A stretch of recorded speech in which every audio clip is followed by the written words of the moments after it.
Саламатсыздарбы, урматтуу мекендештер. Жалпыңыздарга бардык үй бүлөлөргө тынччылык, аманчылык болсун. Жергебизде дагы бакубатчылык өкүм сүрсүн.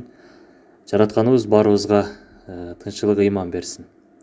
Анда бүгүн сиздерге маалымат жеткизүүбүз дагы эле уланмакчы. Бүгүнкү маалыматыбыз күн баяны деп айтылат. Албетте жараткандын ар бир күнү биз үчүн ыйык, биз үчүн эң маанилүү десек болот. Ошентсе да күндөрдүн кандай мааниде болсо жакшы болот экендигин сиздерге маалымат катарында жеткизели. Бул маалыматты биз Амангелди Мисиров агайыбыздын китебинен алдык. Анда алдыңкы мүнөттөрдө биз менен болуңуздар. Эгерде кандайдыр бир сунуш пикирлер жаралса, комментарийге калтырып, биздин каналга катталууну унутпаңыздар. Анда баштадык. Темабыз күн баяны. Жараткандын ар бир жараткан күнү жакшы. Ошентсе да күн абалы же болбосо күндөрдүн башы жекшемби күн ызат, урмат жана дөөлөт күнүдүр. Имарат куруу, улуу даражалуу адамдарга учурашуу, таза жүрүү көп жакшыдыр. Арбактар адамдарды оору, жамандыктан тазалоочу күнү дейт.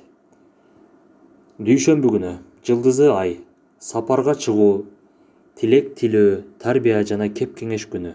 Бул күнү чач алдырмак көп жакшыдыр.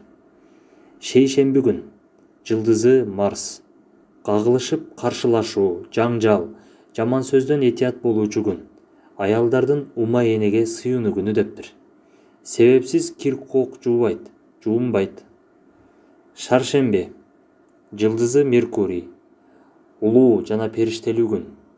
Эрте туруу, таза болуп жакшы тилек тилөө, дары ичүү көп жакшыдыр. Бешимден намаздыгерге чейинки тилек оруктала турган күн. Жакшы жүрүп илим тарбия ишин жүргүзүүчү, жакшылык болчу күн. Ал эми бейшемби күнү жылдызы Юпитер. Өтүп кеткен маркумдарга Куран окуу көп жакшыдыр. Үйдү өзүн таза тутуп, ынтымак сактап, жаман сөз айтпаш керек бул күнү дейт. Жума күн жылдызы Чолпон.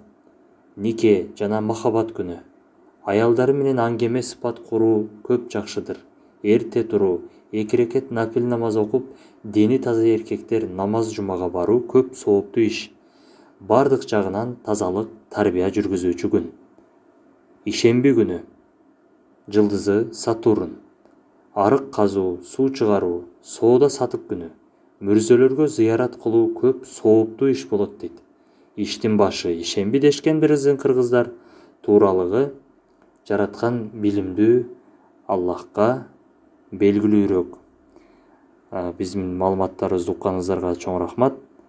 Анда кийинки берүүлөрдөн көрүшкөнгө чейин саламатта калыңыздар.